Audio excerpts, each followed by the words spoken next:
አሰላሙ አለይኩም ወረህመቱላሂ ወበረካቱ። ሰላም ናችሁ? እንዴት ናችሁ? አላችሁ? አልሐምዱሊላህ ከኔ ጋር ሁሉ ሰላም ነው። ማለት ዶክተር አብይ አህመድ ስልጤ ክልል ገብተዋል ብላችሁ ትዘምራላችሁ። ምክንያቱም አንደኛ ስልጤ ክልል ብዙ ችግር አለበት። በስልጤ ክልል አንደኛ ውሃ የለውም፣ ማብራት የለውም፣ ጤና ጣቢያ የለውም። ብዙ ችግር አለበት ስልጤ ክልል። ዶክተር አብይ አህመድ ከዚህም በፊት ገብቶ ወጥተዋል። በቀን 10 ጊዜ ቢገባ አንድ ቁም ነገር ካልሰራልን ምንም ዋጋ የለውም። ምክንያቱም እናቶች በቤታቸውን የሚወልዱት ምክንያቱም ጤና ጣቢያ ሩቅ ነው፣ መብራት የለንም፣ ውሃ የለንም።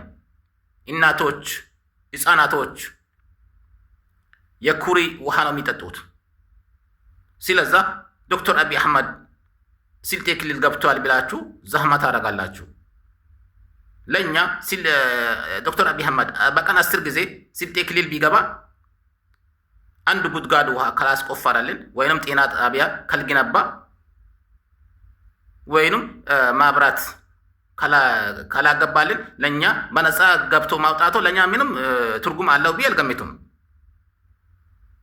ምክንያቱም ከዚህም በፊት ያው ገብቶ ወጥቷል። እስካሁን ድረስ ምንም ነገር አዲስ ነገር የመጣ ነገር የለም በስልጤ ክልል። ሀቂቃ ነው። በገጠር ላይ ብዙ እናቶች ጤና ጣቢያ ርቃቸዋል፣ ውሃ የላቸው፣ መንገድ የላቸው። ዶክተር አብይ አህመድ ለኛ ስልጤ ክልል በነፃ ገብቶ ቢወጣ ምንም ጥቅም አያስገኝም። ምክንያቱም ማሄዱ ካልቀረ አንድ ጉድጓድ ውሃ ወይንም አንድ ጤና ጣቢያ ወይንም መንገድ ቢያወጣልን ጥሩ ነበር። ላኪን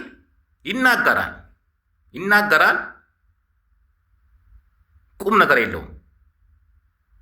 ምክንያቱም አንድ ሰው ከተናገረ ወይንም ውሃ ያወጣለው ካለ ወይንም ጤና ጣቢያ ሰራለው ካለ ማስራት አለበት እንጂ ተናግሮማስ ማንም ይናገራል። ስለዛ ብዙም ዘህማ ታደርጉ።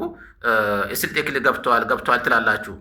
በቀን 10 ጊዜ 30 ጊዜ ገብቶ ቢወጣ ለኛ ቁም ነገር ካልሰራ በስልጤ ክልል ምንም ዋጋ አለው ብዬ አልገምትም። ስለዛ ብዙም ደስተኛ መሆን የለባቸውም።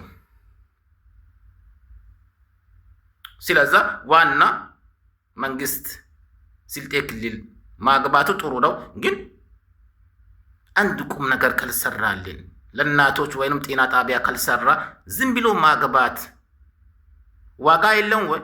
ዋጋ የለውም። ዶክተር አብይ አህመድ ስልጤ ክልል ገብቷል። አቀናባሪ ሁላ ምን ሰራልናል? በቀን 10 ጊዜ ዶክተር አብይ አህመድ ስልጤ ክልል ቢገባ ውሃ የለውም፣ ህዝቡ መንገድ የለውም፣ ካርባ የለውም። ጨምላቃ ሁላ